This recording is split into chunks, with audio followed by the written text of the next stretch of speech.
Well, as promised, we are joined now by Dan DelBianco, the executive director of the Pittsburgh Vintage Grand Prix.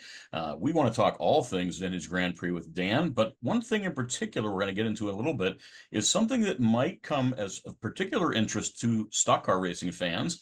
In fact, NASCAR fans from the maybe late 90s to early 2000s, a new event coming to the Pittsburgh Vintage Grand Prix. We will talk about that later. But I want to go back a little bit, Dan. In fact, a long way back to the beginning. And I want you to discuss the two icons in Pittsburgh and their relationship, and that is the Pittsburgh Vintage Grand Prix and the Terrible Towel. Explain. So the terrible towel is the symbol of the Steelers, and Myron Cope was the announcer, and he brought that about in 1975 during the playoffs, and is still a strong symbol today. Myron Cope at that time, well, not in 1975, but in the 80s, was on the board of directors of the Pittsburgh Vintage Grand Prix.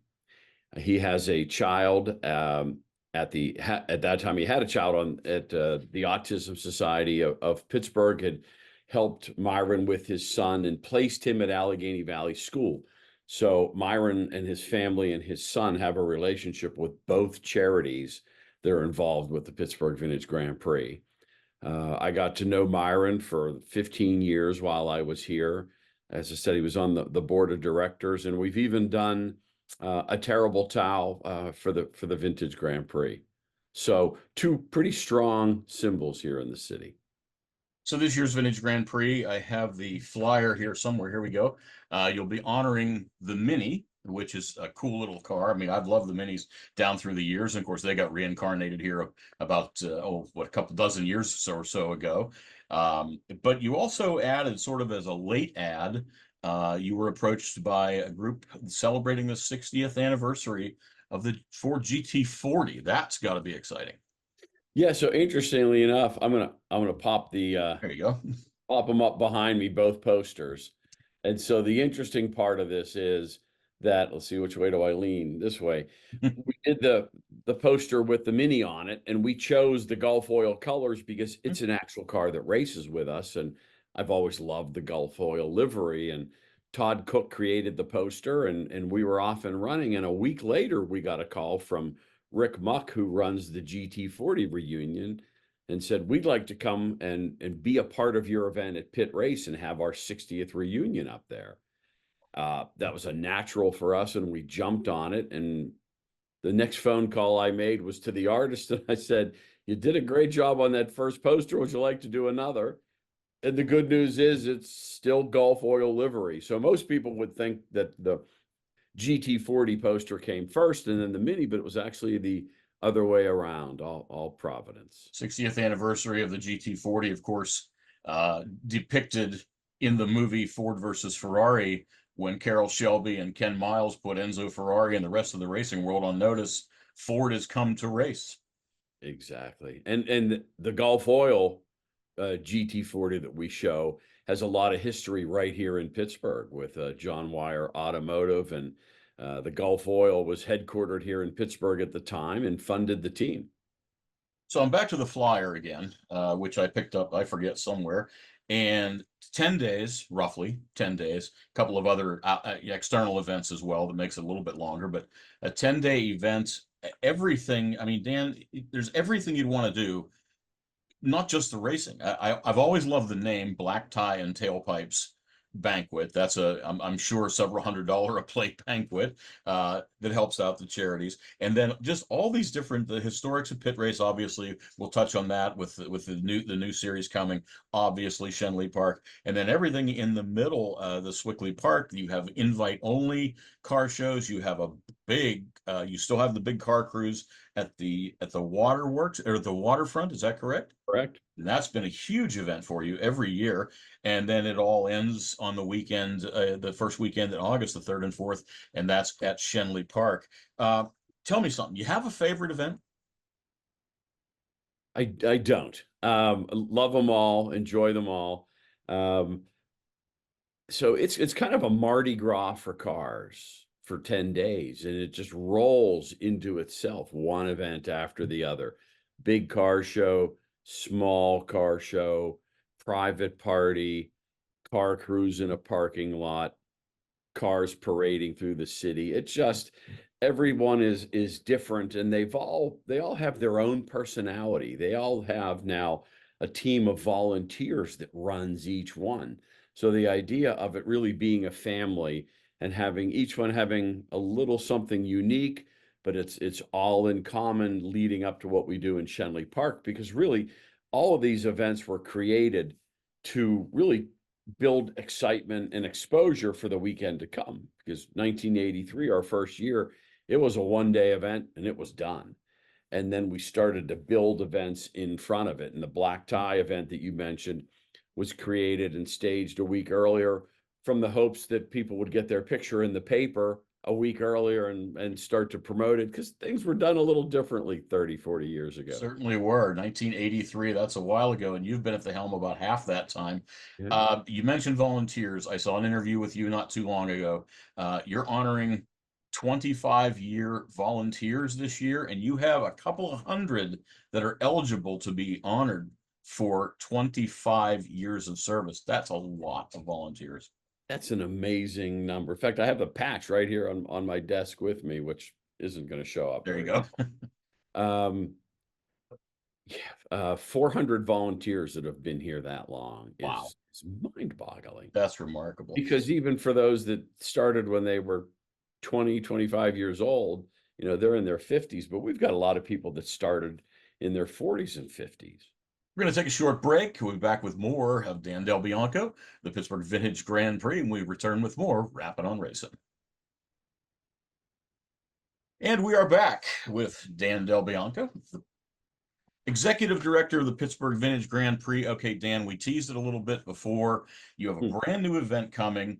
You contacted me, full disclosure, you contacted me. You know I'm in the stock car racing world around here. Okay, how are we going to get the word out to people that we have this new, really cool group coming? They're called the Historic Stock Car Racing Association. Let's hear all about them.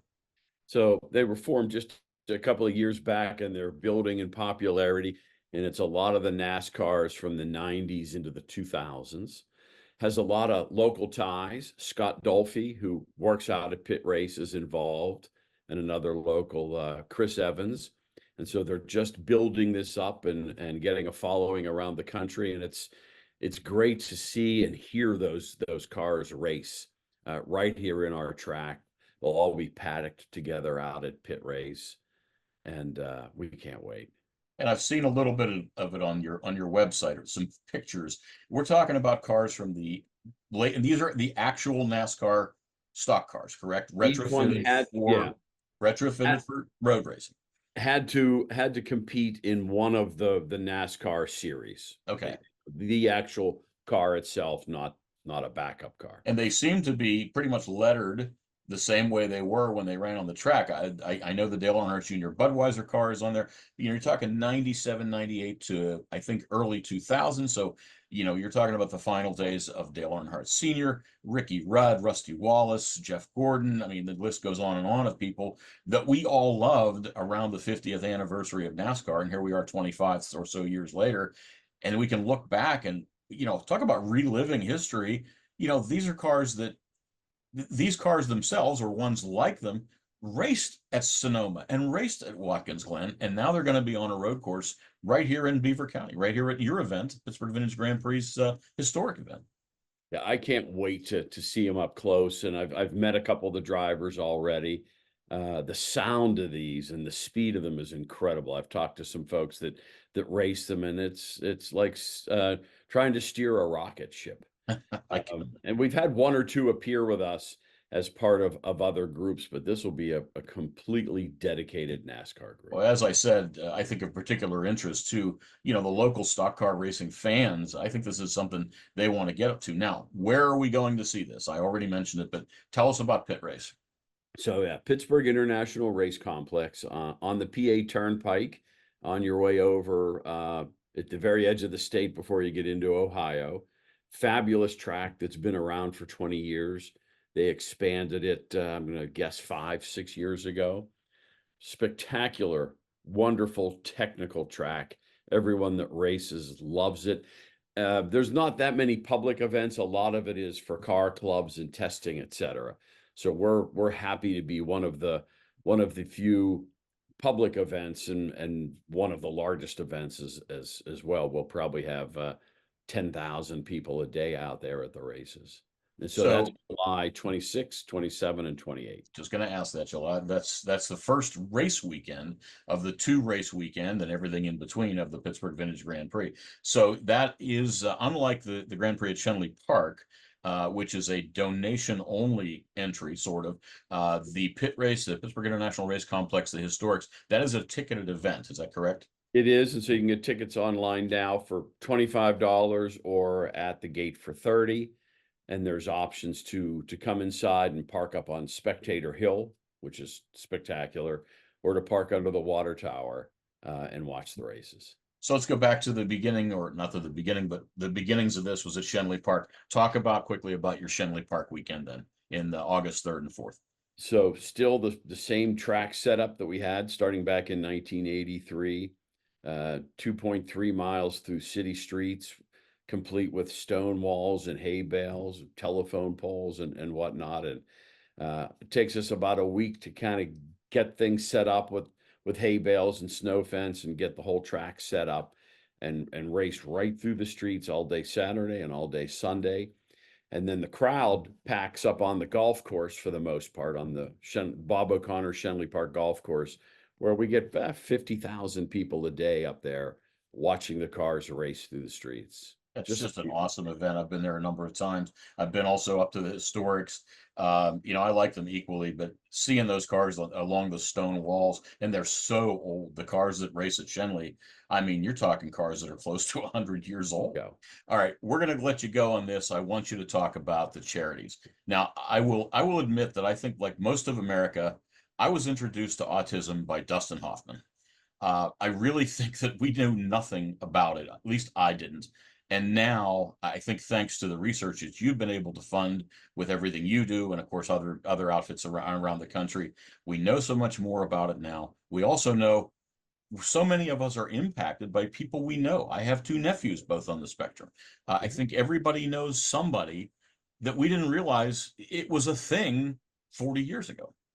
And so when we started the Autism Society, which was the first chapter of that group in the country, they were very excited because they needed the exposure so people could understand what it was. And that was good old Dan Turiski, who passed away a couple of years ago.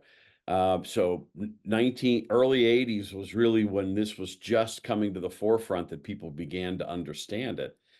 So it's the Autism Society of Pittsburgh, the Allegheny Valley School, and I think you've been able to throw a couple of bucks their way over the last how many years? Yeah, we are at now 6.7 million since the beginning, and so looking to jump over that $7 million mark this year.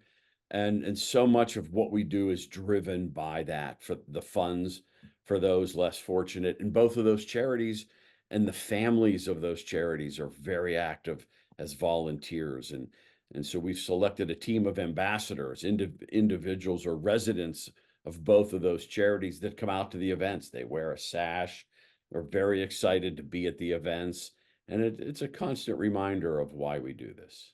Dan DelBianco, the Pittsburgh Vintage Grand Prix, the executive director. Leave us, Dan, with where we can find out more information. I love your website. It's one of the best around. What is it? It's hard. It doesn't roll off the tongue. PVGP.org, Pittsburgh Vintage Grand Prix.org, and it's easy enough to find. And I'm glad you like the site. The challenge of it is to put all 10 days into that site is a monstrous challenge. So at times you have to maybe go to the calendar page or hit some of the pull down menus to kind of learn everything. It probably should be 10 different websites, one for each event, but yeah, it's all there somewhere, believe me. It's just a few days away. It kicks off. I think you're in for a good nap by August 5th. And you're the one-arm paper hanger of the Pittsburgh Vintage Grand Prix. We've been joined by Dan DelBianco, the executive director of the Pittsburgh Vintage Grand Prix, here on Rapid on Racing. Dan, thank you so much for being with us. Thank you, Jim.